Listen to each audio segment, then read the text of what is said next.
we need a place to hide until we figure this whole thing out.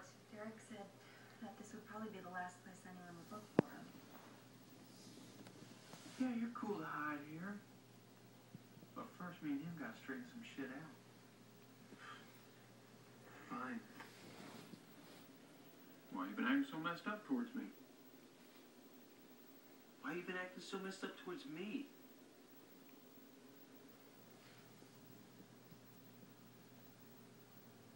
Well, you go first.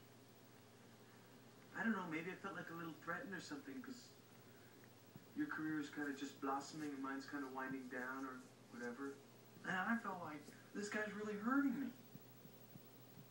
And it hurt. And I felt like when you told me to derelict my balls, that really hurt. Maybe I was scared, man. You're Derek Zoolander. Yeah, you're Derek Zoolander. You know what it's like to be another model and be in Derek Zoolander's shadow?